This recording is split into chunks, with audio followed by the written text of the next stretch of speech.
பைபிளை கையில் எடுத்துக்கொண்டு வெளிப்படுத்தல் விசேஷம், வெளிப்படுத்தல் முதல் அதிகாரம் எடுங்க. முதல் அதிகாரம் அதனுடைய 18ஆம் வசனத்தை எல்லாரும் சேர்ந்து நம்ம வாசிக்க போகிறோம். வெளிப்படுத்தல். தொடர்ந்து சங்கீதம் 60 கொடிய நான் செய்தி உள்ள ஏற்கனவே ஆல்ரெடி அது ஃபினிஷாக இருந்ததுனால ரொம்ப சந்தோஷமாக இருந்தேன், அதான் செய்தி இருக்கே அப்படின்ட்டு. ஆனால் இடையில ஆண்டவர் பலமாக இந்த வார்த்தைகளை எல்லாம் நினைப்பூட்டி இதை சபைக்கு அவசியப்பட்டதுனால தேவ நடத்துதலின்படி இன்னைக்கு நம்ம இதை கவனிக்க போகிறோம்.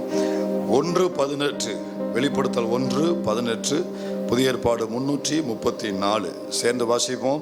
மரித்தே ஆனாலும் இதோ சதா காலங்களில் உயிரோடு இருக்கு.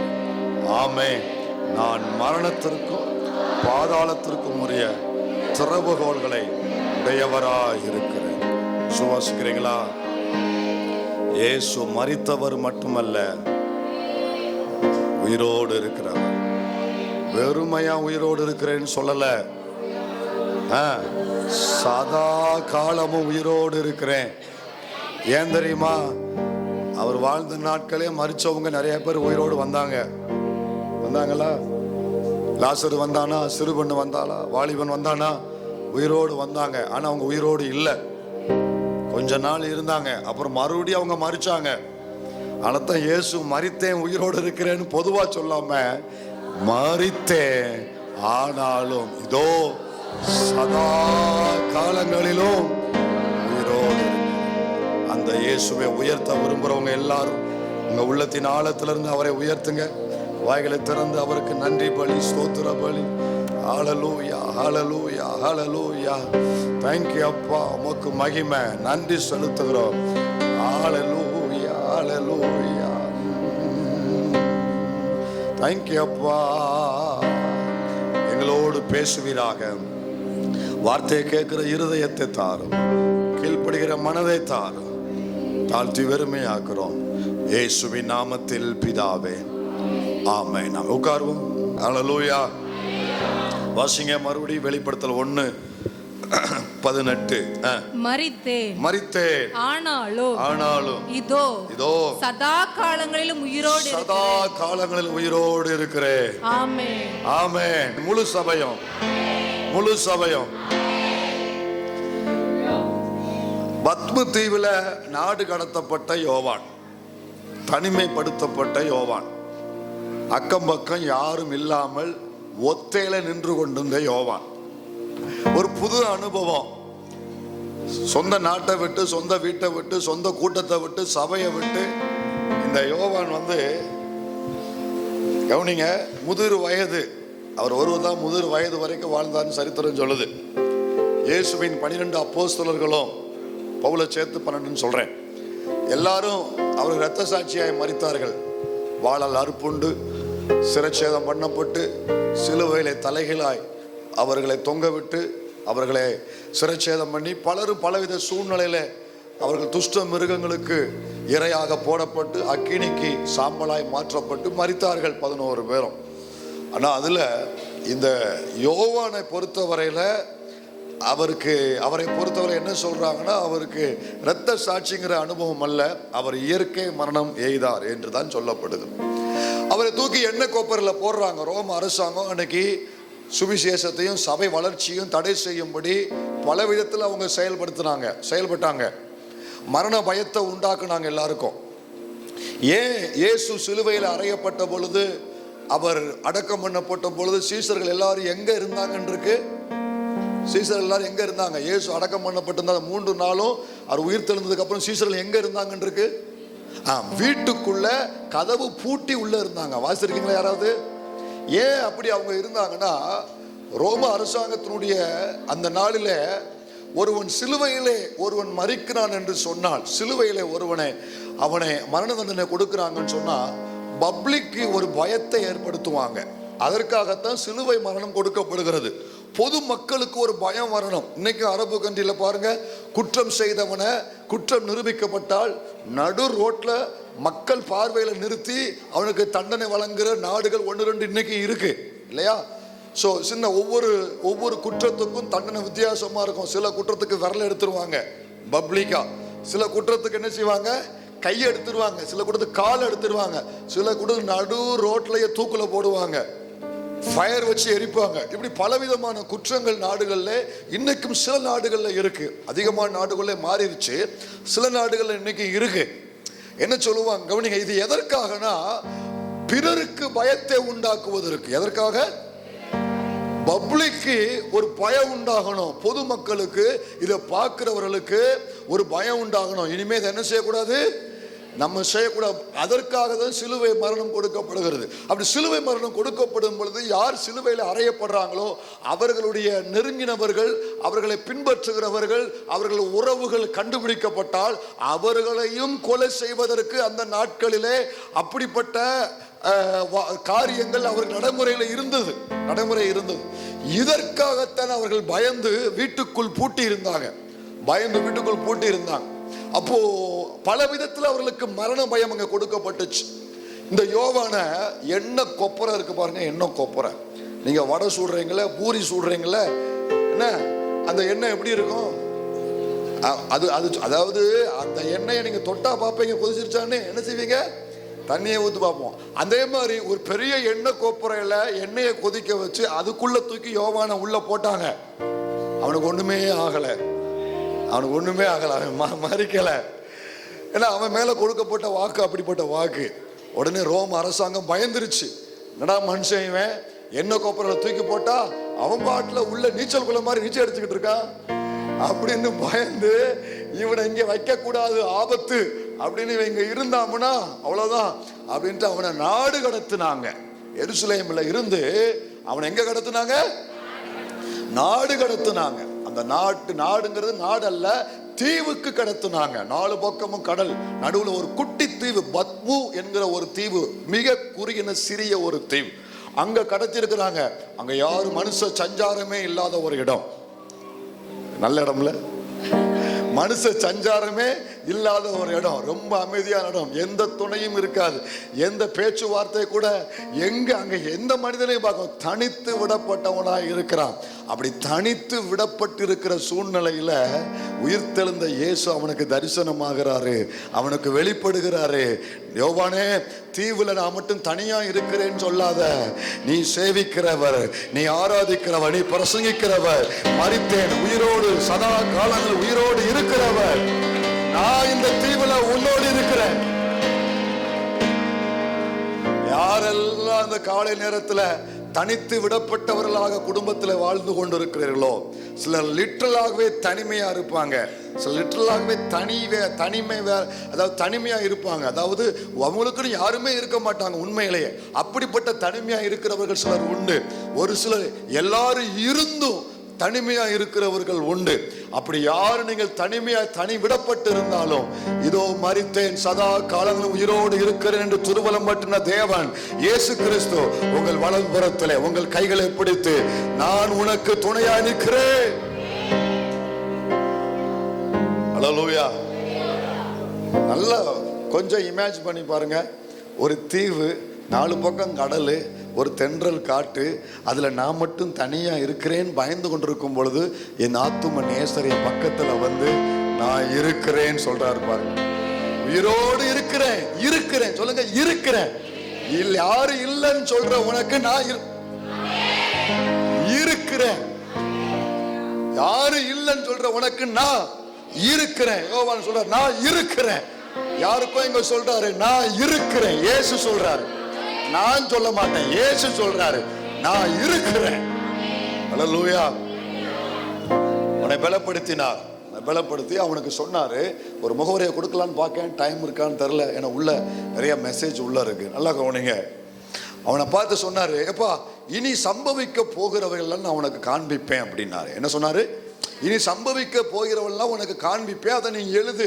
4:1 காண்பிப்பேன் பாரு, 1:19 எழுதும் பாரு. 4:1 இவைகளுக்கு பின்பு சம்பவிக்க வேண்டியவர்களை உனக்கு காண்பிப்பேன். எல்லாரும் சொல்லுங்க. யோவான பத்மதீவுக்கு எதுக்கு கொண்டு போனாருன்னா, அங்கேயும் ஒரு ஊழியத்தை செய்யும்படி. அல்லேலூயா. நீங்க திட்டம் பண்ணாத இடத்துல ஒரு நிர்பந்தத்தினால் நீங்க கொண்டு போகப்படுறீங்கன்னா, ஒரு பெரிய ஊழியத்தை உங்களை கொண்டு தேவன் செய்ய வைக்க போகிறான்னு அர்த்தம். அப்போ காண்பிப்பேன் சொல்றார். உனக்கு என்ன செய்ய போற? இனிமே நடக்க போகிறது, இனிமே உலகத்துக்கு என்ன சம்பவிக்கும், இனிமே சபைக்கு என்ன சம்பவிக்கும், இனி அடுத்து வரக்கூடிய நாட்கள்ல பரலோக வாழ்க்கையை குறித்து, பூமியின் வாழ்க்கையை குறித்து, அந்த கிறிஸ்துவின் காரியங்களை குறித்து இனி சம்பவிக்க போகிறவர்களை உனக்கு என்ன செய்வேன்? அப்போ ஒரு புது ஊழியத்தை செய்யும்படி, என்ன ஊழியம்னா நான் காண்பிப்பேன். 1:19 எழுதும் பாரு, முடிக்கும் பொழுது இருக்கா, இவைகளை என்ன செய்ய எழுது. சொல்லுங்க, சம்பவிப்பவைகளை எழுது. அப்போ என்ன சொல்றாருன்னா, நான் காண்பிப்பேன், நீ எழுது. சொல்லுங்க, அந்த 2 வார்த்தையும் சேர்த்து சொல்லுங்க. நான் காண்பிப்பேன், நீ என்ன செய்ய. அப்ப இந்த ஊழியத்தை செய்யும்படி அவனை ஆண்டவர் எங்க கொண்டு போனாரு? எந்த தீவு கொண்டு போனாரு? கூட வரணும் வேகமா எல்லாரும். எங்க கொண்டு போனாரு? பத்மி தீவுக்கு. பத்மி தீவுக்கு எது கொண்டு போனாரு? நான் என்ன செய்வேன்? காண்பிப்பேன், நீ என்ன செய்யணும்? இப்ப என்ன கவனிங்கள, காண்பிப்பேன் சொன்னவ வரக்கூடிய காலங்களில் சம்பவிக்க போகிற காரியங்களை உனக்கு காண்பிப்பேன் சொன்னவ, உலகத்துக்கு என்ன சம்பவிக்கும் அதை நான் காண்பிப்பேன் சொன்னவ, முதல்ல எதை காண்பித்தார் தெரியுமா? இந்த யோவானுக்கு முதல்ல எதை காண்பித்தார் தெரியுமா? யாரும் சொல்ல முடியுமா? முதல்ல எதை காமிச்சாரு? எதை காமிச்சாரு? அதுக்கு மேல 19க்கு மேல 17 வாசி. 19க்கு மேல 1:17 வாசி. நான் அவரை கண்டபோது. போதும் மறுபடியும் எல்லாரும் சேர்ந்து வாசிங்க. நான் அவரை கண்டபோது. கொஞ்சம் நல்லா சத்தமா தான் வாசிங்க பிள்ளைங்க. கொட்டாய் மட்டும் எவ்வளவு பெருசா வருது பாருங்க, சத்தம் வர மாட்டேங்க. நான் அவரை கண்டபோது. நான் உனக்கு காண்பிப்பேன் சொன்னவர் முதல்ல அவனுக்கு எதை காண்பித்தான்? முதல்ல எதை காண்பித்தான்? என்னப்பா என்னென்னமோ காண்பிப்பேன்னு சொன்னீங்க, அதை காமிப்பேன், இதை காமிப்பேன், பூமியை காமிப்பேன், பரலோகத்தை காமிப்பேன்னு சொன்னீங்க. இப்போ எதையும் காமிக்க மாட்டேங்க. உங்களைத்தான் முதல்ல பார்க்கிறேன், உங்களைத்தான் காமிக்கிறீங்க. தேவ பிள்ளையே, ஒரு ஊழியக்காரன், ஒரு அழைக்கப்பட்டவன், ஒரு விசுவாசியே, நீயும் நானும் முதல்ல நல்ல கவனிங்க, ஊழியத்தை ஆரம்பிக்கிறதுக்கு முன்னால, கர்த்தர் வச்சிருக்கிற வேலையை செய்யறதுக்கு முன்னால முதல்ல நம்ம அவரை பார்த்தா மட்டும்தான், அவரை பார்த்தால் மட்டும்தான் அவர் சொல்ற வேலையை நம்ம சரியா செய்ய முடியும். ஏன் ஆண்டவர் முதல்ல தன்னை காண்பிச்சாருன்னா, ஒரு மனிதன் எப்போ அவரை பார்க்கிறானோ அப்பத்தான் அவன் மனநிலைமை எல்லாமே நார்மலுக்கு வரும். ஏற்கனவே இவன் தனிமையில் இருக்கிற ப்ரெஷர்ல இருக்கிறான், ஏற்கனவே மன உளைச்சல்ல இருந்தான் கொஞ்ச நேரம். இப்போ ஆண்டவர் ஏன் முதல்ல உள்ள வந்தோடனே ஏன் தண்ணி கொடுக்குறோம், முதல்ல ஏன் காஃபி கொடுக்குறோம், ஏன் டீ கொஞ்சம் அமர பண்ணி முதல்ல ஏன் இவனுக்கு தன்னை காண்பித்தார்னா, இவன் தன்னை பார்த்து அதற்கப்புறம் தான் காண்பிக்கிறவைகளை காண்பிச்சாதான் அவன் சரியா எழுதுவான். இல்ல அப்படின்னா இவன் மனநிலைமை அவர் காண்பிக்கிறத இவன் புரிந்து கொள்ளுகிற மாதிரியே எழுதிடுவான். அப்போ நீங்களும் நானும் முதல்ல கர்த்தர் நம்ம என்ன பண்றாருன்னா, நம்ம மனநிலைமையை முதல்ல சீர்நிலைமை கொண்டு வருவார். அவருடைய ஊழியத்தை செய்யறதுக்கு முன்னால நீங்களும் நானும் அவரை பார்த்தா மட்டும்தான் அடுத்து அவர் சொல்றதை சரியா செய்ய முடியும். அல்லேலூயா. கையில உயர்த்தி ஆண்டவர்கிட்ட கேட்போம், ஆண்டவரே என் வாழ்க்கையில உங்க வேலையை செய்யறதுக்கு முன்னால உங்களை பார்த்து செயல்படக்கூடிய ஒரு மனநிலைமை எனக்கு தாங்க ஆண்டவரே. அல்லேலூயா. அப்போ இவனுக்கு ஆண்டவர் இதை சொல்லிட்டு தன்னை வெளிப்படுத்திட்டு அவனுக்கு சொல்றாரு, மரித்தே ஆனாலும், அப்படி வராது வசனம், அப்படி வராது. மரித்தேன் ஆனாலும் இதோ. இன்னொருக்க சொல்லுங்க, இதோ. இன்னொருக்க சொல்லுங்க. வார்த்தைக்கு வார்த்தை ரொம்ப முக்கியம் பைபிள்ல, புரியுதா? behold, ஆங்கிலத்தில் behold அப்படின்னா தங்கள் உலகத்தில் உள்ள கவனத்தை தேவன் தன் பக்கமா இழுக்கிறார். இதோ இப்ப நான் இங்க பேசிக்கிட்டு இருக்கும் போது இந்த பாரு அப்படின்னா உங்க எல்லா கண்ணும் எங்க போகும்? அங்க போகும் இல்லையா? ஏன்னா உங்க கவனம் முழுவதும் அங்க திருப்புவதற்காகத்தான் இந்த வார்த்தை பயன்படுத்தப்படுகிறது. பலவித சூழ்நிலையில இருக்கிற அவன் மனதை தான் சொல்ல போகிற செய்தி, முக்கிய செய்திய அவன் சரியாய் விளங்கிக் கொள்வதற்காக இயேசு கிறிஸ்து இதோ, இதுவரைக்கும் கவனித்த மாதிரி கவனிக்காத, எல்லா மனநிலைமைகளையும் உள்ள வச்சுக்கொண்டு பிரஷரை போராட்டங்களை உள்ள வைத்துக் கொண்டு கவனிக்காத, நீ சரியாய் கவனிக்கணும், உன் முழு மனதோடு கவனிக்கணும். எனவே ஆண்டவர் behold, இதோ சதா காலங்களில் உயிரோடு இருக்கிறேன். ஹல்லேலூயா. அப்ப முதல்ல அவனுக்கு இயேசு தன்னுடைய உயிர்த்தெழுந்த செய்தியை அவனுக்கு சொல்லுகிறார். ஏற்கனவே அவன் தரிசித்தவன் தான், பலமுறை 40 நாள் அவரை நேர பார்த்தவன் தான். ஆனா மறுபடியும் தன்னுடைய உயிர்த்தெழுந்த செய்தியை சொல்ல காரணம், திருச்சபை இந்த விஷயத்துல கொஞ்சம் நல்லா கவனிக்கணும். நீங்க கவனிங்க. கிறிஸ்துமஸ், இன்னைக்கு திருச்சபை கிறிஸ்துமஸ் கொடுக்கிற முக்கியத்துவம், இன்னைக்கு குட் ஃப்ரைடேக்கு திருச்சபை கொடுக்கிற முக்கியத்துவம், இந்த இயேசுவின் உயிர்த்தெழுந்த காரியத்துக்கு முக்கியத்துவம் கொடுக்கிறது இல்லை. ஏன்னா கிறிஸ்துமஸ்னால எத்தனை நாள் கொண்டாடுவாங்க கிறிஸ்தவர்கள்? உங்களை தான் கேட்குறேன், எத்தனை நாள் கொண்டாடுவாங்க? டிசம்பர் 1 வந்துடக்கூடாது, தொங்கிடும் உடனே மேலே. அது அப்படியே மூட்டை கட்டி 30 வருஷமா உள்ளே இருக்கும். அதுதான் தொங்கிக்கிட்டே இருக்கும். அதை பின்னடிச்சு போட்டுக்கிட்டே கிடப்போம். கவனிங்க, டிசம்பர் 1ஆம் தேதி தொங்குற ஸ்டாரு 31ஆம் தேதி வரைக்கும் நியூ இயர் வந்ததுக்கு வரைக்கும் கலட்டுறதே கிடையாது. குறைஞ்சது 1.5 மாசம் கிறிஸ்துமஸ். சிலருக்கு வெளிநாடுகள்லாம் நவம்பர்லேயே கிறிஸ்துமஸ் சீசன் வந்துடும், நவம்பர் மிடில்லையே கிறிஸ்துமஸ் மைண்ட் வந்துடும். அப்ப கிறிஸ்துமஸ்க்கு ஒரு நீண்ட காலம் என்ன செய்யப்படுது? கொண்டாடப்படுகிறது. குட் ஃப்ரைடேயும் நிறைய திருச்சபைகள் 40 நாள் சிலுவை தியான கூட்டங்கள், 21 நாள் சிலுவை தியான கூட்டங்கள். அப்ப இதற்கு முக்கியத்துவம் கொடுக்கு. இது ரெண்டுமே அவசியம். இயேசுவின் பிறப்பு அவசியம். கூட சொல்லுங்க, இயேசுவின் பிறப்பு, இயேசுவின் மரிப்பு அவசியம். இது ரெண்டை விட அவருடைய உயிர்த்தெழுதல் இது ரொம்ப அவசியம். ஏன் அப்படின்னா, இயேசு பிறந்தார் நம்ம சொல்லும் போது அங்கிட்டு ஒருத்தன் புத்தர் பிறந்தாருமா. இயேசு மரித்தார் நம்ம சொல்லும் பொழுது சுதந்திர போராட்ட வீரர்கள் எல்லாம் மரித்தாருங்கம்மா. ஆனா எதுல இயேசுவானவர் வித்தியாசப்படுகிறார்னா, அவர் பிறந்தவர் மட்டுமல்ல, அவர் மரித்தவர் மட்டுமல்ல, உயிரோடு எழும்பி சதா காலமும் ஜீவிக்கிறவரை நீ ஆராதிக்கிற, ஜீவிக்கிறவரை நீ ஆராதிக்கிற.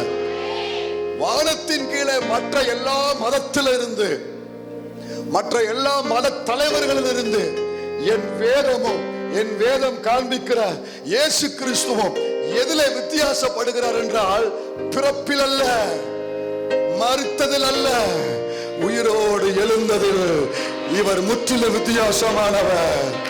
ஹல்லேலூயா.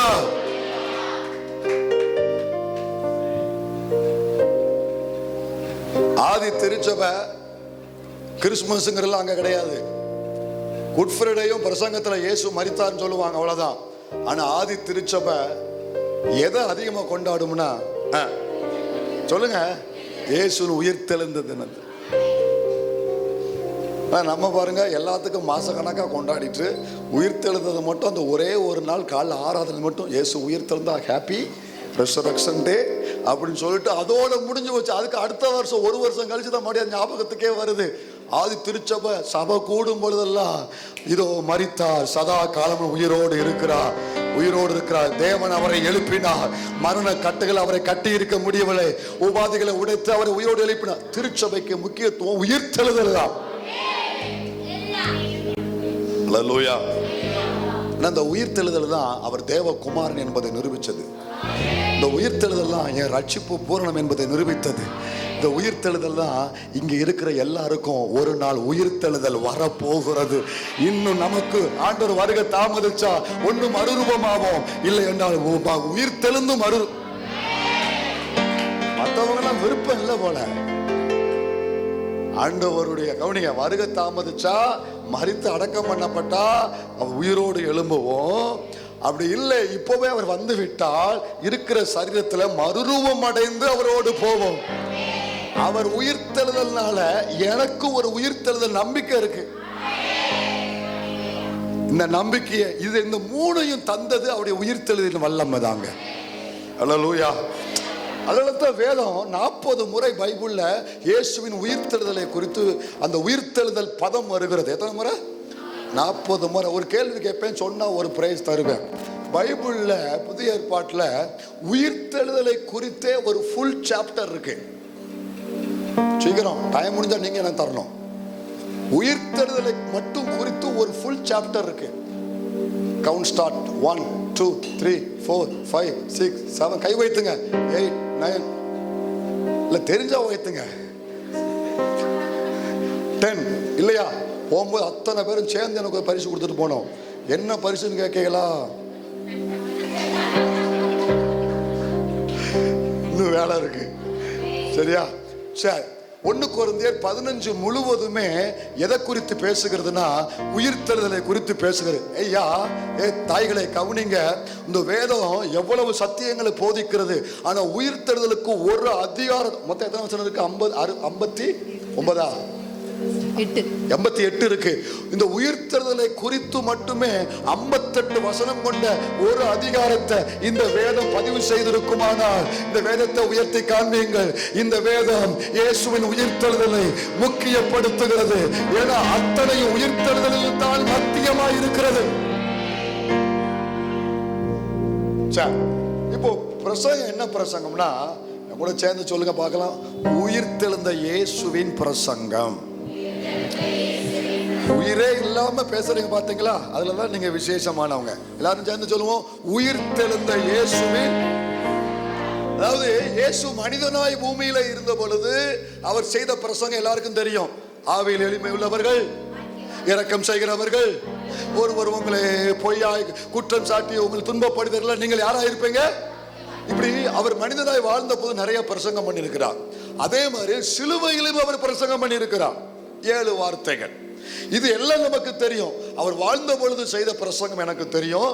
சிலுவையில் அவருடைய 7 பொன்மொழிகள் எனக்கு தெரியும். ஆனா அதற்கு அடுத்து அவர் செய்த பிரசங்கம் யாரும் இன்னைக்கு யோசிக்கிறது இல்லை. இயேசு உயிர்த்தெழுந்த பிற்பாடும் அவர் சில பிரசங்கம் பண்ணியிருக்கிறார். அதுல 1-2 பாயிண்ட், எனக்கு ஒரு 8 பாயிண்ட கற்றுக் கொடுத்தாரு. 1, 2, 3, 4 வேகமா நம்ம பார்க்கலாம். கவனிங்க, உயிர்த்தெழுந்த இயேசுவின் பிரசங்கம். அதாவது அவர் உயிர்த்தெழுந்ததுக்கு அப்புறம், அவர் உயிர்த்தெழுந்த பின்பு இப்படி சொல்லிக் கொள்ளலாமே நம்ம. சிலுவையில் அவர் 7 மொழிகள் பேசின மாதிரி உயிர்த்தெழுந்த பின் அவர் பேசின வார்த்தைகள், உயிர்த்தெழுந்த பின் அவர் பேசின வார்த்தைகள். வேகமா போகலாம். யோவான் சுவிசேஷம் முதல் காரியம், யோவான் சுவிசேஷம் 20ஆம் அதிகாரம் 17வது வசனம். வேகமா 20:17. இயேசு அவளை நோக்கி, என்னை தொடாதே, நான் இன்னும் என் பிதாவினிடத்திற்கு ஏறி போகவில்லை. நீ என் சகோதரிடத்திற்கு போய், நான் என் பிதாவினிடத்திற்கும் உங்கள் பிதாவினிடத்திற்கும் என் தேவனிடத்திற்கும் உங்கள் தேவனிடத்திற்கும் ஏறி போகிறேன் என்று அவர்களுக்கு சொல்லு என்றார். இப்போ எல்லாரும் சேர்ந்து வாசிக்க போறோம். இடையில இருந்து வாசிக்க போறோம். நான் என் பிதாவினிடத்திற்குன்னு இருக்கா? சீக்கிரம் கண்டுபிடிங்க. வேடிக்கை பார்க்க ஒன்னு டிவியை பாருங்க, பைபிளை பாருங்க. இருக்கா? நான் அதை மட்டும் சேர்ந்து வாசிக்க கூட சேர்ந்து. நான் என் பிதாவினிடத்திற்கும் உங்கள் பிதாவினிடத்திற்கும் என் தேவனிடத்திற்கும் உங்கள் தேவனிடத்திற்கும். அவர் உயிர்த்தெழுந்த பின்பு அவர் செய்த முதல் பிரசங்கம் என்ன பிரசங்கம்னா, அவர் சொல்றாரு, உங்கள் பிதா. கவனிங்க, மகதலேனா மரியாளை பார்த்து பேசுறாரு. இங்க வந்து டைரக்டா அவர் பேசியிருக்க முடியும். என்னை தொடாதம்மா, நான் பரலோகத்துக்கு போறேன், அதுக்கப்புறம் நான் வந்ததுக்கு அப்புறம் நான் தொடுங்க அப்படின்னு டைரக்டா சொல்லியிருக்கலாம். அல்லது நான் என் பிதாவினிடத்திற்கு ஏறி போகிறேன்னு சொல்லியிருக்கலாம். அப்படி இல்லாம ஒரு காரியத்தை அவசியப்படுத்தி பேசுகிறார், முக்கியப்படுத்தி பேசுகிறார். நம்ம சிறு பிள்ளைகளை சொல்ற மாதிரி சொல்ல வைக்கிற மாதிரி ரொம்ப தெளிவா இயேசு பேசுகிறார். என்ன பேசுகிறார்னா, நான் என் பிதாவினிடத்து, அடுத்து சொல்றாரு உங்கள் பிதாவின். இன்னொரு முறை சொல்லுங்க, இன்னொரு முறை சொல்லுங்க, உங்கள் பிதாவின் இடத்திற்கும். அப்ப இயேசு இங்க பேசின முதல் பிரசங்கம் என்னன்னா, உங்கள் உங்கள் பின்னால ஆண்கள் பெண்கள் உங்கள், முழு சபையும் சேர்ந்து உங்கள். இயேசு செய்த முதல் பிரசங்கம் என்னங்க? உங்கள். அப்ப இங்க அவர் என்ன செய்யறாருன்னா, கவனிங்க, மொத்த மனுக்குலத்திற்கும் தேவனோடு கூட ஒரு தெய்வீக உறவை ஏற்படுத்தும்படி அவர் ஒரு பிரசங்கம் பண்ணுகிறார். ஆதியில் ஏதேனில் அவரை விட்டு தூரமாய் கடந்தான் மனிதன், அவருடைய உறவை இழந்து கடந்தான். ஆனா இயேசு மரித்து உயிர்த்தெழுந்த பிற்பாடு அதே மனிதனுடைய கையை பிடித்து அவன் கையை பிதாவின் கையோடு கூட இணைத்து கொடுத்து அவர் பேசுகிறார், இவர் உங்கள் பிதா, என் பிதா மட்டுமல்ல உங்கள் பிதா.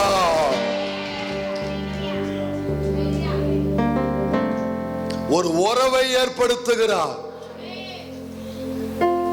வானத்தின் கீழே எனக்கு தெரிஞ்ச எல்லா மதத்திலையும் சேர்த்து சொல்றேன், கடவுளை உனக்கு தகப்பன் என்கிற அறிமுகப்படுத்துகிறது இந்த தேவனை பின்பற்றுவதற்காக அவருக்குள்ள தாழ்த்தி கொஞ்சம் கர்வமா தான் நம்ம ஆண்டவருக்கு நன்றி செலுத்த வேண்டும். முழு உலகமும் சாமி அடிச்சிரும், கண்ணை குத்திரும், காதை கெடுத்துரும், மண்டையை உடைச்சிரும், தண்டாயத்தோடு இருக்கிறான், அருவாளோடு இருக்கிறான்னு சொல்லி சில ஊர்களுக்குள்ள நுழையும் போதே பாருங்க, அந்த ஊருக்கு எல்லையிலேயே ஒன்று பெருசாக நிப்பாட்டி வச்சிருப்பான். பார்த்தாலே பச்சை புள்ள அவ்வளோதான் அவுட்டு. அந்த மாதிரி கொடூரமாக நம்ம உலகத்தில் சாமியை காண்பித்து கொடுக்கும் பொழுது ஒரே ஒரு மட்டும் அந்த சாமி உனக்கு அப்பா, உனக்கு தகப்பன், இவர் உன்னுடைய பிதா, அவர் God is our Father. உயிர்த்தெழுந்த இயேசு செய்த முதல் பிரசங்கம்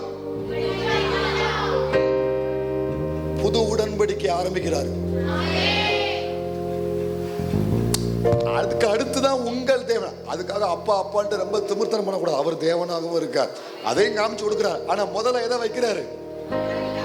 புது உடன்படிக்கை ஆரம்பிக்கிறார், ஒரு புது உறவை கொடுக்கிறாரு. இதை நான் எப்படி பார்க்கிறேன்னா, அந்த இடத்துல மரியா நின்ன இடத்துல என்னைய பார்க்கிறேன், நான் இருக்கிறத பார்க்கிறேன். அந்த இடத்துல மரியாளுக்கு பதில் இங்க இருக்கிற முழு மனு குலத்தையும் நான் பார்க்கிறேன். தம்பி இங்க வா, இங்க வா, இங்க வா. முழு மனு குலத்தையும் நான் பார்க்கிறேன். ஆதரவற்றவனா, அனாதையாக, அன்பு செலுத்த யாரும் இல்லாதவனாக. இங்க வா, இப்படி திரும்பிக்கோ, நீங்க வா, நீங்க கவனிங்க. யாரும் இல்லாதவனாக, தேவனை விட்டு பிரிந்தவனாக, தேவ உறவுக்கு சம்பந்தம் இல்லாதவனாக, தூரம் போனவனாக, யாரும் இல்லை என்று சொல்லக்கூடிய இடத்துல நான் தள்ளப்பட்டிருந்த நாட்கள் 4000 வருஷம் இந்த பூமியில மனிதன் தூரமாக இருந்தான். ஆனால் தேவன் தன் குமாரனை அனுப்பி, குமாரன் இயேசு சிலுவையில் ரத்தம் சிந்து மரித்து அடக்கம் பண்ணப்பட்டு 3ஆம் நாள் உயிரோடு எழுந்து அவர் செய்த முதல் வேலை, தள்ளப்பட்ட மனிதன் கையை பிடித்து, தூரம் போன மனிதன் கையை பிடித்து அவர் மறுபடி இழுத்து கொண்டு வந்து பிதாவின் கையோடு இணைத்து, இவர் உங்கள் பிதா, இவர் உங்கள் பிதா, இவர் உங்கள் பிதா, our God is our Father. உன் தேவன் மட்டுமல்ல, இவர் உனக்கு பிதாவா இருக்கிறார். சின்னஞ்சிறு வயசுல சிறுமப்பட்ட அடைக்கலமா உம்மை தேடி, சின்னஞ்சிறு வயசு சிறுமப்பட்ட அடைக்கலமாய் தேடி வந்த பிஞ்சு உள்ளம் அன்ப எண்ணி பஞ்சு பஞ்சாய் வாடும். நல்லா கவனிங்க. என் வாழ்க்கையில நான் எதனாலும் இழக்க இந்த பூமியில நேரிடும். ஆனா ஒன்னே ஒண்ணு நான் இழக்கவே முடியாது. என்ன தெரியுமா? எனக்கு அவர் கொடுத்த, அவர் எனக்கு பிதா என்கிற அடையாளமோ, நான் அவருக்கு பிள்ளை என்கிற அடையாளமோ என் வாழ்க்கையில நிரந்தரமான அடையாளம். டீச்சருங்கிற பதவி எத்தனை நாளைக்கு இருக்கும்? 60 வயசு வரைக்கும் இருக்கும். நர்ஸுங்கிற பதவி எவ்வளோ நாளுக்கு இருக்கும்? 60 வயசு. ப்ரொஃபஸர் 60 வயசு. உலகம் உங்களுக்கு எவ்வளோ பெரிய ப்ரொமோஷனை கொடுத்தாலும், எவ்வளோ பெரிய பட்டம் கொடுத்தாலும், ஐடி கார்டை கொடுத்தாலும், நீங்கள் ஒரு சென்ட்ரல் கவர்மெண்ட்டோ ஸ்டேட் கவர்மெண்ட்டோ உங்கள் ஐடி கார்டு எத்தனை வயசு வரைக்கும் செல்லுபடியாகும்? 60க்கு அப்புறம் பிடிங்கிருவான். அது இருந்தாலுமே அதுக்கு வேல்யூ கிடையாது. அதுக்கப்புறம் ஓய்வுன்னு போட்டு ஆகணும், வேற வழி கிடையாது, பிடிங்கிடுவான். அப்போ எல்லா அடையாளமும் என்னை விட்டு போயிடும். ஆனால் ஒரே ஒரு அடையாளம் மட்டும்தான், அவர் எனக்கு தகப்பன், நான் அவருக்கு பிள்ளைங்கிற அடையாளம் மட்டும்தான் நிரந்தரமா இருக்கக்கூடிய. ஒன்று சொல்லட்டுமா? இந்த ஆலயத்துக்கு என்னை யாரும் கூப்பிடணும்னு அவசியம் இல்லை, நான் யோசிக்கணும்னு அவசியம் இல்லை. நான் தைரியமா வர்றதுக்கு ஒரு காரணம் உண்டு. என்ன காரணம் தெரியுமா? இந்த ஆலயத்துக்கு ஃபாதர் பாடிருக்காங்க, அப்பா வீட்டில் எப்போதும் சந்தோஷமே, பாடலும் பாடலும் இங்கு. என்ன வீடு? என்ன வீடு? மாமா வீடுன்னு சொல்லல, அண்ணன் வீடுன்னு சொல்லல, கொழுந்தியா வீடுன்னு சொல்லல, மச்சினை வீடுன்னு சொல்லல, அப்புறம் கூட பிறந்த சித்தப்பன் வீடுன்னு சொல்லல. ஏன்னா இவனுங்க வீட்டுக்கெல்லாம் நம்ம நினைச்ச நேரம் போக முடியாது. கூட பிறந்தவனா இருந்தாலும் சரி, ஏன் வந்தம்மா, மறுபடியும் வாங்க வந்திருக்கிறா போலம்மா. எவன் வீட்டுக்கும் நிம்மதியாக போயிட்டு வர முடியாது. போன சந்தோஷமா போயிட்டு துக்கத்தோடு வந்தவங்க நிறைய பேர் உண்டு. சரி, அந்த கதை போட்டோம். அப்ப யார் வீட்டுக்கும் நம்ம என்ன செய்ய முடியாது? எப்போதும் போக முடியாது.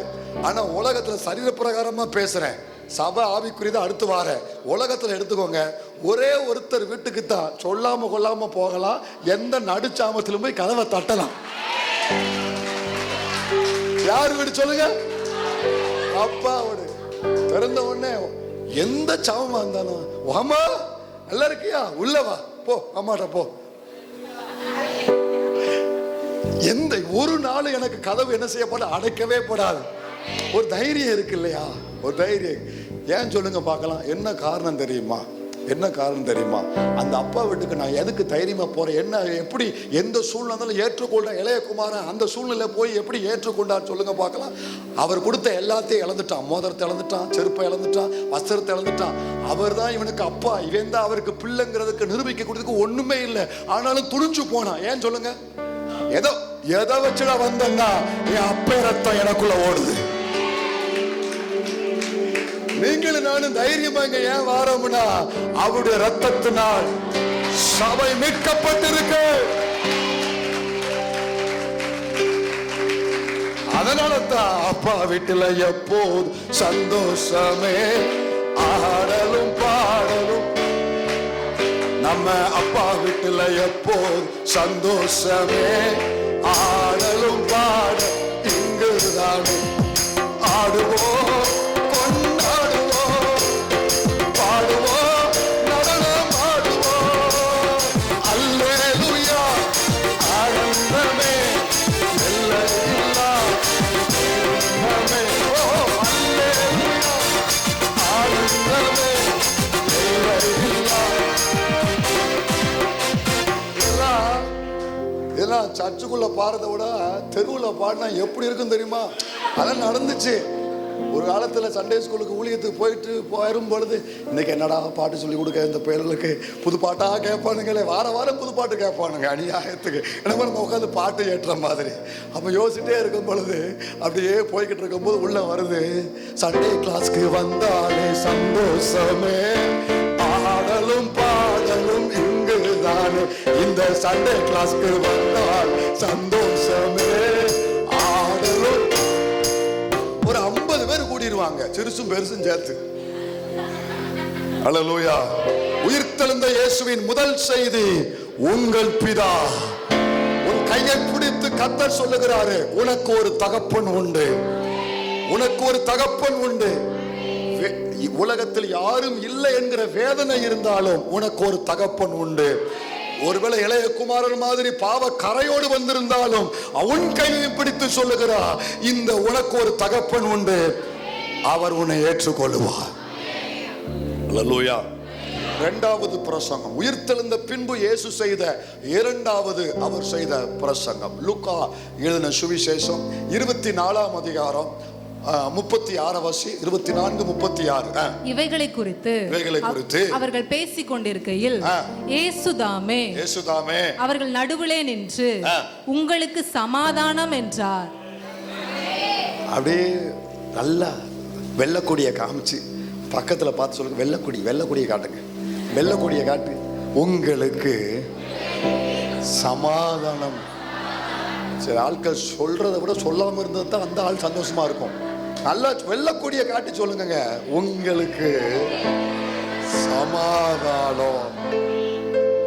இயேசு பிறக்கும் பொழுது மேல இருந்து தூதர்கள் வந்து சொன்னாங்க, தேவனுக்கு மகிமையும் பூமியில சமாதானமும். அவர் பிறக்கும் பொழுது இந்த செய்தி அறிவிக்கப்பட்டுச்சு. ஆனா அந்த செய்திக்கும் அவர் உயிர்த்தெழுந்த பின்பு அவரே சொல்றாரு, உங்களுக்கு சமாதானம். இந்த செய்திக்கு வித்தியாசம் உண்டு. நிமிந்தா சொல்லுவேன், இல்லைன்னா பிரசங்கத்தை முடிச்சிருவேன். என்ன சொன்னார்னா, அவர் பிறக்கும் பொழுது சமாதானம் என்று சொல்லப்பட்டது, அங்கே அவர் சமாதான பிரபு. சமாதான பிரபு, அவ்வளவுதான். அவர் அங்க பிரின்ஸா இருந்தார், இளவரசரா இருந்தார், அவ்வளவுதான். ஆனா இங்க இளவரசரா இல்ல, பிரபுவா இல்ல, ராஜாவா இருந்து அவர் சமாதானத்தை கூறுகிறார். இந்த சமாதானம் என்பது கொஞ்ச நேரம் டிவி பார்த்தா வர்ற சமாதானம் கிடையாது. பிடிச்சதை சாப்பிட்டா வர்ற சந்தோஷம் அது கிடையாது. நல்ல பிடிச்ச ஆள்கிட்ட பேசினா மனசு நல்லா இருக்கும், அது கிடையாது. இவர் சொல்ற சமாதானமே வேற. என்ன சமாதானம் தெரியுமா? இந்த உலகத்திலிருந்து நம்மளை விடுவித்து ஒரு நாள் நம்மளை மேல கொண்டு போய் வைக்கப்படுறார்ல, அந்த சமாதானத்தை கூறுகிறார். இனி உங்களுக்கு அந்த சமாதானம் வருகிறது. ஏங்க, ஒரு தேவனுடைய பிள்ளைய 1000 பிரச்சனை அவனை நெருக்கினாலும் அவனை ஏன் உடைக்க முடியலன்னா, நாலா பக்கம் நம்மள பிரச்சனை இருக்குது, எல்லாருக்கும் இருக்குது. போராட்டம் இருக்கு, பண கஷ்டம் இருக்கு, மன கஷ்டம் இருக்கு, வீட்டில் அவர் தொல்லை இருக்கு, இவங்க தொல்லை இருக்கு, நீங்க 2 பேரும் சேர்ந்து பெற்ற பிள்ளைக தொல்லை இருக்குது. இப்போ இந்த மாதிரி பல தொல்லைகள்ல நம்ம மாட்டிக்கொண்டு இருந்தாலும், நம்ம ஒரு சமூகத்தில் போனாலும் சரி, அமைதியாக வேதத்தை எடுத்து திறந்தாலும் சரி, நமக்குள்ள அறிவை கடந்த ஒரு பெரிய அமைதி இருக்கு. பார்த்துக்கலாம். ஒரு காலத்துல ரொம்ப நான் என்ன செஞ்சேன், சின்ன சின்ன காரியத்துக்கும் கொந்தளிச்சுக்கிட்டே இருந்தேன். சின்ன சின்ன பிரச்சனைகளுக்கும் சுடுதண்ணியை காலில் ஊற்றிக்கிட்டு குதிச்சு வந்தேன். ஆனால் இப்போ வளர்ந்ததுக்கு அப்புறம் உங்களில் அநேகருக்குள்ள நீங்கள் டெஸ்ட் பண்ணி பாருங்களேன், எவ்வளவு போராட்டம் என்னை சுற்றி வந்தாலும், எவ்வளவு கஷ்டம் வந்தாலும், உள்ளுக்குள்ள இனம் புரியாத ஒரு சமாதானம். நான் சொல்றது இருக்கா இல்லையா? இருக்கா இல்லையா? இது என்ன தெரியுமா? உயிர்த்தெழுந்த இயேசுவின் பெரிய ஆசீர்வாதம் நமக்கு. அவர் உள்ள இருக்கிறதுனால எனக்கு என்ன நடக்கும் தெரியுமா? சொல்றாரு, பிலிப்பியர் 4:6 சொல்றாரு, நீங்கள் ஒன்றுக்கும் கவலைப்படாமல். அப்படி யாரும் இருக்க முடியுமா? பிரசவம் பண்ற நானே இருக்க முடியாது. பவுல் ஜெயில இருந்து பேசுறாரு. ஆக்சுவலா வெளியே இருக்கிறவங்க தான் உள்ள ஆப்பிள வாங்கிட்டு, பவுலே ஒன்னும் கவலைப்படாத, ஜாமீன் எடுக்கிறதுக்கு முயற்சி பண்றோம் அப்படின்னு வெளியே இருந்து தான் போய் சொல்லிட்டு வரணும். ஆனா அங்க இருந்துட்டு அவர் வெளியில உள்ளவங்களை பார்த்து சொல்றாரு, நீங்கள் ஒன்றுக்கும் கவலைப்படாம. எப்படி முடிஞ்சது தெரியுமா? எப்படி முடியும் தெரியுமா? உள்ளுக்குள்ள, வெளியே எனக்கு சிறைச்சாலை இருந்தாலும் உள்ளுக்குள்ள அவர் உலாவுகிறார். மறுபடியும் சொல்றேன், ஒரு பெரிய வார்த்தையை சொல்றேன், நிமிர்ந்து பாருங்க. என்னை சுத்தி ஒரு சிறைச்சாலை இருந்தாலும் உள்ளுக்குள்ள அவர் உலாவுகிறார். யாருக்குள்ளெல்லாம் உயிர்த்தெழுந்த இயேசு உள்ள வாசம் பண்றாரோ, உயிர்த்தெழுந்த இயேசு யாருக்குள்ளெல்லாம் வாசம் பண்றாரோ, அவங்களுக்கு உடனே பிரச்சனை சரியாயின்னு நான் சொல்லல. பிரச்சனை அப்படியே இருந்தாலும், கஷ்டம் அப்படியே இருந்தாலும், உள்ளுக்குள்ள ஒரு பெரிய அமைதி அவங்க உள்ளத்துல இருந்துட்டே இருக்கு. அறிவை கடந்த தெய்வீக அமைதி, அடிமை வாழ்வில் கேடகமே. அறிவை கடந்த தெய்வீக அமைதி, அடிமை வாழ்வில் கேடகமே. ஆமென் சொல்றீங்களா? இதை அனுபவிச்சிருக்கல இல்லையா? வாசிக்கல இன்னும் வாசி. 4:6 பிலிப்பியர் 4:6 வாசி. நீங்கள் ஒன்றுக்கும் கவலைப்படாமல் எல்லாவற்றையும் குறித்து உங்கள் விண்ணப்பங்களை ஸ்தோத்திரத்தோட கூடிய ஜெபத்தினாலும் வேண்டுதலினாலும் தேவனுக்கு தெரியப்படுத்துங்கள். யாருக்கு தெரியப்படுத்தணும்? தேவனுக்கு.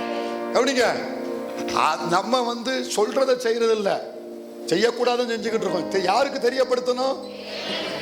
உங்க இருதயம் போராட்டத்தின் நேரத்தில் அமர்ந்து இருக்கணும்னா, கஷ்டத்து நேரத்தில் ஒரு பெரிய சமாதானத்தை நீங்க அனுபவிக்கணும்னா, இயேசு உங்களுக்கு சமாதானம் சொன்னாரே, அந்த ஆவி உங்களுக்குள்ள அமர்ந்து இருக்கணும்னா, அந்த கஷ்டத்தின் நேரத்துல நம்முடைய காரியங்களை யாருக்கு தெரியப்படுத்தணும்? தேவனுக்கு தெரியப்படுத்தணும். அப்படி தெரியப்படுத்தினா அடுத்த வசனம் சொல்லுது, அப்பொழுது. மறுபடி அப்பொழுது. எப்பொழுது? அதான் நல்ல ஆட்கள் தான் நீங்க. எப்பொழுது தெரியப்படுத்தினார். எப்பொழுது தெரியப்படுத்தினால் உடனே ஒண்ணு நடக்கும். என்ன நடக்கு தெரியுமா? உன் கடன் அடைச்சிருவேன்னு சொல்லல, உன் வியாதியை நீக்கிருவேன்னு சொல்லல, உன் கஷ்டத்தை சரி பண்ணுவேன்னு சொல்லல. அதெல்லாம் ஒரு நாள் நடக்கும். ஆனா அது நடக்கிற வரைக்கும் எல்லா புத்திக்கும் மேலான தேவ சமாதானம் உங்க இருதயங்களையும் உங்கள் சிந்தைகளையும் கிறிஸ்து இயேசுவுக்குள்ளாய் காத்துக்கொள்ளும். நிமிர்ந்து பாருங்களேன், நிமிர்ந்து பாருங்களேன். நான் இங்க ஜெபம் பண்றேன், என்னுடைய எல்லா ஜெபத்துக்கும் அங்கதான் பதில் தருவாரு. ஆனா அங்க பதில் தர்றதுக்கு எனக்கு ஒரு 3 மாசம் ஆகலாம், 6 மாசம் ஆகலாம்.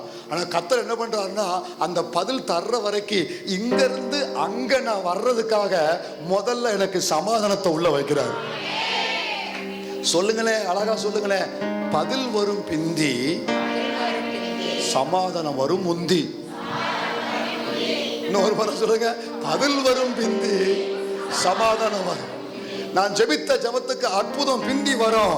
ஆனா அந்த நாள் வர்ற வரைக்கும் எனக்குள்ள முதல்ல சமாதானம் வரும். இன்னொன்னு சொல்லட்டுமா? அப்படி நான் சொல்றபடி பாஸ்டர் உண்மைதான், என் பிரச்சனை இன்னும் சரியாகல, கடன் இன்னும் சரியாகல, குடும்பம் இன்னும் சரியாகல, அப்படியே தான் இருக்கு. ஆனா என்னன்னே தெரியல, முன்னாடி மாதிரிலாம் இப்ப நான் அலட்டிக்கிட மாட்டேன், முன்னாடி மாதிரிலாம் இப்ப எனக்குள்ள அந்த பதட்டம்லாம் இல்லை, ஒரு நல்ல ஒரு சமாதானம் இருக்கு, அமர்ந்து இருக்கிறேன், இப்படிங்கிற சாட்சி எத்தனை பேர் சொல்ல முடியும்? அப்ப இது எது தெரியுமா? இந்த சமாதானம் எதை காமிக்க தெரியுமா? பதில் வரப்போகிறது என்பதற்கு இது ஒரு அடையாளம்.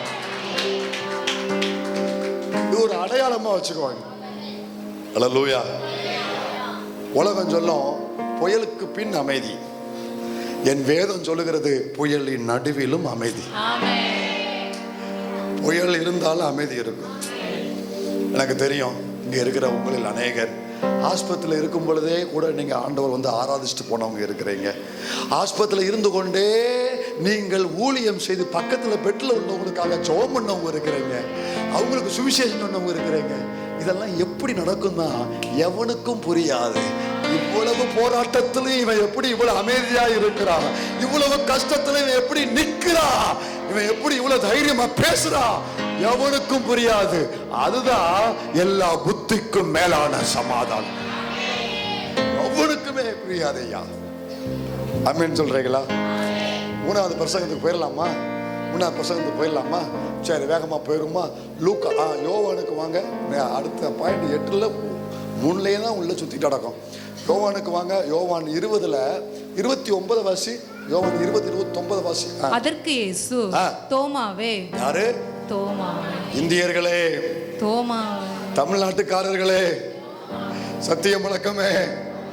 தோமாவும் சொல்லலாம், இந்தியர்களும் சொல்லலாம். ஏன் சொல்லலாம்? எவனை இங்க அனுப்பணுமோ அவனை செலக்ட் பண்ணி அனுப்பிச்சிருக்காரு ஆண்டவர். அவனை கூப்பிட்டு சொல்றாரு, தோமாவே. யாரு? தோமாவே. இவனுக்கு இன்னொரு பேர் உண்டு, கரெக்டா சொல்லுங்க, சீக்கிரம் சொல்லுங்க.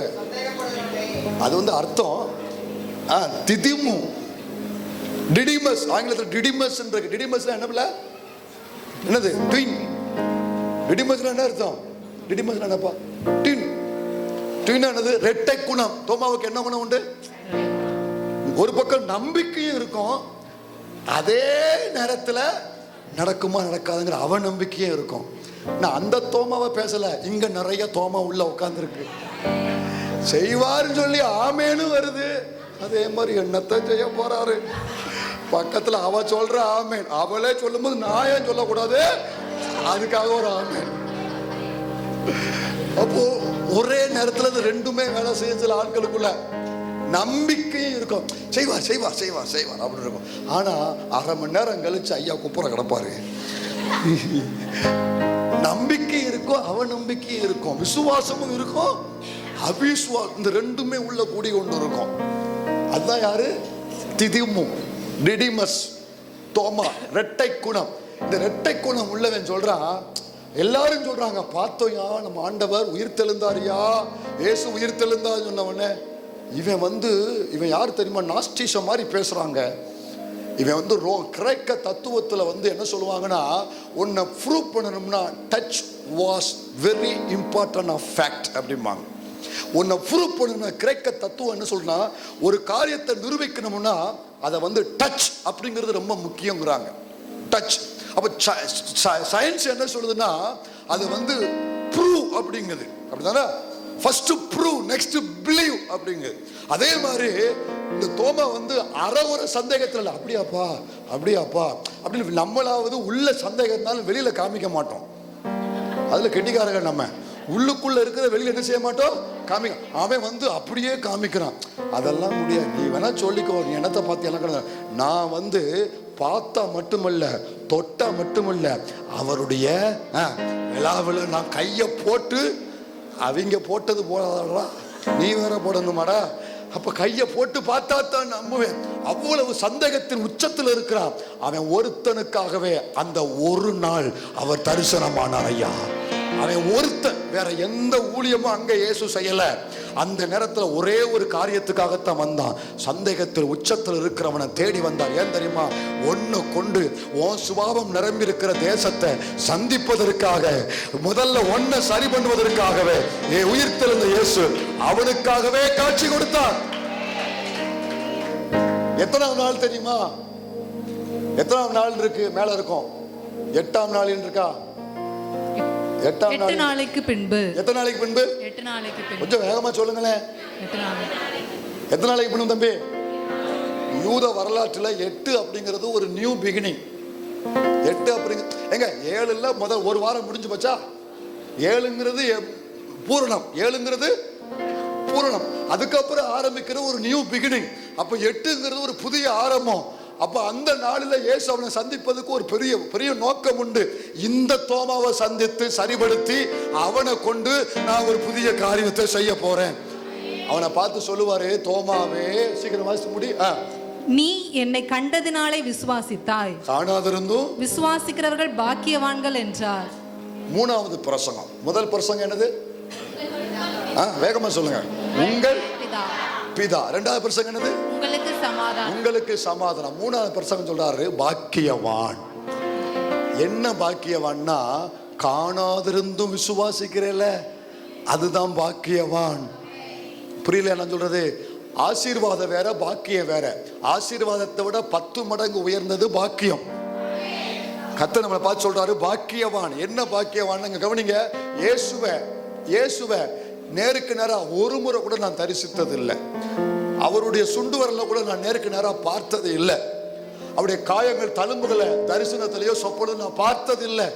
ஆனாலும் இயேசு ஒருவர் உண்டு, எனக்கா ரத்தம் சிந்தி மரித்து உயிர்த்தெழுந்தார், அவர் என் கூட இருக்கிறார், அவர் மறுபடியும் வரப்போகிறார். பார்க்காம அத்தனை பேர் விசுவாசிக்கிறோம் இல்லையா? இது ஒரு பெரிய பாக்கியம் என்கிறார். விசுவாசிக்கிறவளே நீ பாக்கியவதி. இந்த தேவனை யாரெல்லாம் விசுவாசிக்கிறையோ நீ பாக்கியவான் ஐயா, நீ பாக்கியவதி ஐயா. இந்த விசுவாசத்தை சாதாரணமா நினைக்காத தேவ பிள்ளையே, உன் வீட்டில் இருக்கிற தங்க நகையை விட, உன் வீட்டில் இருக்கிற டைமண்டை விட, உனக்குள்ள இயேசு வச்ச இந்த இத்தனையோண்டு விசுவாசம் விலை உயர்ந்தது. விசுவாசம் எப்படிப்பட்டது? பேதுரு எழுதுவாரு, அழிந்து போகிற பொன் அக்கினினால் சுட்டரிக்க. 1 பேதுரு 1:7. சீக்கிரம் வாசி. அழிந்து போகிற பொன் அக்கினினாலே சோதிக்கப்படும். அதை பார்க்கிலும் அதிக விலையேற பெற்றதா இருக்கிற. எவ்வளவு விலை? அதிக விலை. விசுவாசத்துக்கு எவ்வளவு விலை? அதிக விலையேற பெற்றதா இருக்கிற உங்கள் விசுவாசம் சோதிக்கப்பட்டு இயேசு கிறிஸ்து வெளிப்படும் போது உங்களுக்கு புகழ்ச்சியும் கனமும் மகிமையும் உண்டாக காணப்படும். இயேசுவை விசுவாசிக்கிற தேவ பிள்ளையே, உன் விசுவாசம் எவ்வளவு விலையேறப்பட்டது அப்படிங்கிறது இன்னைக்கு எவனுக்குமே புரியாது. என்னைக்கு புரியும்னா, இயேசு கிறிஸ்து வெளிப்படும் பொழுது நீ மட்டும் எடுத்துக்கொள்ளப்படுவே. அப்ப பரியாசம் பண்ணவன் பாப்பா, அவன் விசுவாசம் எவ்வளவு பெரியது. எங்க காசு இருக்கு இல்லையோ, விசுவாசம் இருக்கு. எனக்கு இந்த விசுவாசத்தை அற்பமா நினைக்காதீங்க. ஏன்னா இந்த விசுவாசத்தை உள்ள கொடுத்ததே அவர்தான். இப்ப நான் சிம்பிளா ஒண்ணு சொல்றேனே, நம்ம எத்தனை விஷயத்தை நம்ம விசுவாசிக்கிறோம். நிமிர்ந்து பாருங்க, முடிச்சிட்டேன். அப்படின்னு பாருங்க, மூடிட்டேன். பாருங்க, மூடிட்டேன். எத்தனை விஷயத்தை நம்ம விசுவாசிக்கிறோம்? இயேசுவை விசுவாசிக்கிறோமா? சீக்கிரம் கூட வாங்க. அவர் சிலுவை ரத்தம் சிந்தனை விசுவாசிக்கிறோமா? மரித்ததை விசுவாசிக்கிறோமா? அடக்கம் பண்ண விசுவாசிக்கிறோமா? உயிரோட எழுந்த விசுவாசிக்கிறோமா? திரும்ப வரப்போறத விசுவாசிக்கிறோமா? இவ்வளவு நம்ம விசுவாசிக்கிறோம். ஆனா நம்மளை விட படிச்ச பயல்கள் வெளியே இருக்கான், அவனுக்கு இதை நம்ப முடியல. தெரியுமா நான் சொல்றது? புரியுதா புரியலையா? நம்மளை விட பணக்காரன் வெளியே இருக்கான், அவனுக்கு இதை நம்ப முடியலையே. அப்ப இதுல என்ன புரியுதுன்னா, இந்த விசுவாசம் எனக்குள்ள நானே ஏற்படுத்தி கொண்டதல்ல, ஆவியானவரே எனக்கு தந்தது. ஆவியானவரே எனக்கு தந்தது. இவ்வளவு அவனுக்கு இல்லாத விசுவாசம் எனக்கு இருக்குன்னா, உனக்குள்ள இருக்கிற விசுவாசம் நீ ஏற்படுத்தி கொண்டது அல்ல, பரிசுத்த ஆவியானவர் உனக்குள்ள தந்த விசுவாசம். அவர் தந்த விசுவாசத்தை அற்பமா நினைக்காத, அசட்டை பண்ணாத. உன்னை சொல்லி முடிக்கிறேன், நிக்க முடியாத சூழ்நிலையில உன்னை நிக்க பண்ணுவது, உன்னால டாலரேட் பண்ண முடியாத சூழ்நிலையை தாண்டி வர வைப்பது, அந்த புயலிலும் அந்த அமளியிலையும் அந்த போராட்டத்திலையும் உன்னை உறுதியா நிக்க வைத்தது என்ன தெரியுமா? கோடி பண ஆசீர்வாதம் அல்ல, கத்த தந்த சிறிதளவு விசுவாசம் தான் இவ்வளவு காரியத்திலே உன்னை நிக்க வைத்தது. உன் கை நிறைய வாங்குற ஆசீர்வாதத்தை பெருசா பார்க்காத, உனக்குள்ள அசைக்க முடியாத தேவன் மேல ஒரு விசுவாசம் இருக்குல்ல, அத பெருசா பாரு. வசனத்தை மட்டும் வாசி, நம்ம எல்லாரும் முழங்கால் போடுவோம். ஏன்னா உயிர்த்தெழுந்த வல்லமை யாருக்கு வெளிப்படும் என்று பவுல் எழுதுறாருன்னா, வசனம் நேற்று தான் வாசித்தேன்.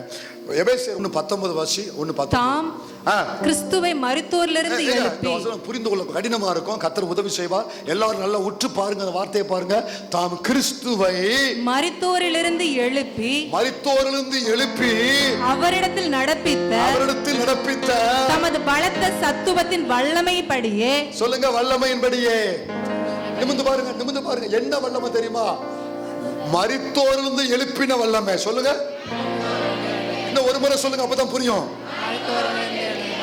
இந்த வல்லமை அடுத்த வார்த்தை சொல்றாரு, விசுவாசிக்கிறவர்களாகிய நம்மிடத்திலே காண்பிக்கும். நான் முடிச்சுட்டேன், கவனிங்க. என்ன சொல்றாரு தெரியுமா இங்க வார்த்தை? மரித்தோரிலிருந்து எழுப்பின இந்த வல்லமை எங்க தேவன் வெளிப்படுத்துவார்னா, விசுவாசிக்கிற கூட்டத்தின் நடுவில் தான் இந்த வல்லமை வெளிப்படும். முழங்கால் போடுவோமா எல்லாரும்? ஹல்லேலூயா. எல்லாரும் முழங்கால் படிட்டு, ஆண்டவரே, இந்த ஆராதனை நேரத்தில் தேங்க்யூ அப்பா. உங்கள் பிதா ஒரு தெய்வீக உறவு, உங்களுக்கு சமாதானம், ஒரு நித்திய ஒரு அமைதி. விசுவாசிக்கிறவன் பாக்கியவான். தேங்க்யூ அப்பா. விசுவாசிக்கிற நீயும் நானும் பாக்கியவதிகள். கர்த்தர் தந்த இந்த மேலான அனுபவத்திற்காக ஹல்லேலூயா. வார்த்தையை கேட்ட அத்தனை பேரும் வாய்களை திறந்த ஆண்டவருக்கு நன்றி செலுத்துங்க. பார்க்கலாம், எல்லாரும் நன்றி செலுத்துங்க. நீ தந்த உறவுக்காக ஸ்தோத்திரம் ஆண்டவரே. நன்றி செலுத்த விரும்புகிற எல்லாரும் நன்றி செலுத்துங்க. நீ தந்த இந்த அனுபவத்துக்காக ஸ்தோத்திரம் ஆண்டவரே. 1000 பிரச்சனை என்ன சூழ்ந்திருந்தாலும் உள்ளுக்குள்ள ஒரு பெரிய அமைதி உள்ள இருக்குப்பா, ஒரு பெரிய சமாதானம் உள்ள இருக்குப்பா. அது நீங்க தந்ததுப்பா. ஹல்லேலூயா. தந்த அந்த சிறிய விசுவாசத்துக்காக நன்றி அப்பா. எல்லாரும் நன்றி செலுத்துவோம் ஆண்டவருக்கு. தேங்க்யூ அப்பா. ஹல்லேலூயா. உமக்கு கொடான கொடி ஸ்தோத்திரம். இந்த விசுவாசத்துக்காக நன்றி, இந்த சமாதானத்துக்காக நன்றி. எந்த சூழ்நிலையானாலும் நீ தந்த இந்த பெரிய சமாதானத்துக்காக ஸ்தோத்திரம்ப்பா. புயலின் நடுவிலையும் அமர்ந்திருக்கும் இருதயத்தை தந்தீரே, உமக்கு ஸ்தோத்திரம். எல்லா புத்திக்கும் மேலான சமாதானம். என்னை சுத்தி இருக்கிறவங்க யாருக்குமே புரியல. இவ்வளவு போராட்டத்துல, இவ்வளவு இவன் அமைதியா, இவ்வளவு சமாதானமா அவன் தேவனை இன்னும் இப்படி பின்பற்றுகிறான், யாருக்குமே புரியல. எனக்கு மட்டும்தான் தெரியும். எல்லா புத்திக்கும் மேலான தேவ சமாதானம். இந்த சமாதானத்தை நீங்க தந்ததுனால நான் கேட்ட காரியத்துக்கு பதிலையும் நீங்க தரப்போறீங்க என்பதற்கு இதுதான் அடையாளம்ப்பா. உங்களுடைய ஜனத்துக்கு வார்த்தையை நிறைவேற்றித்தார். இந்த அனுபவத்தில் தொடர்ந்து நாங்கள் வளர எங்களுக்கு உதவி செய்யும். ஒருவரை மகிமை போடும். எங்களை தாழ்த்தி வெறுமையாக்குறோம். இயேசுவின் நாமத்தில் ஜெபிக்கிறோம் எங்க நல்ல பிதாவே.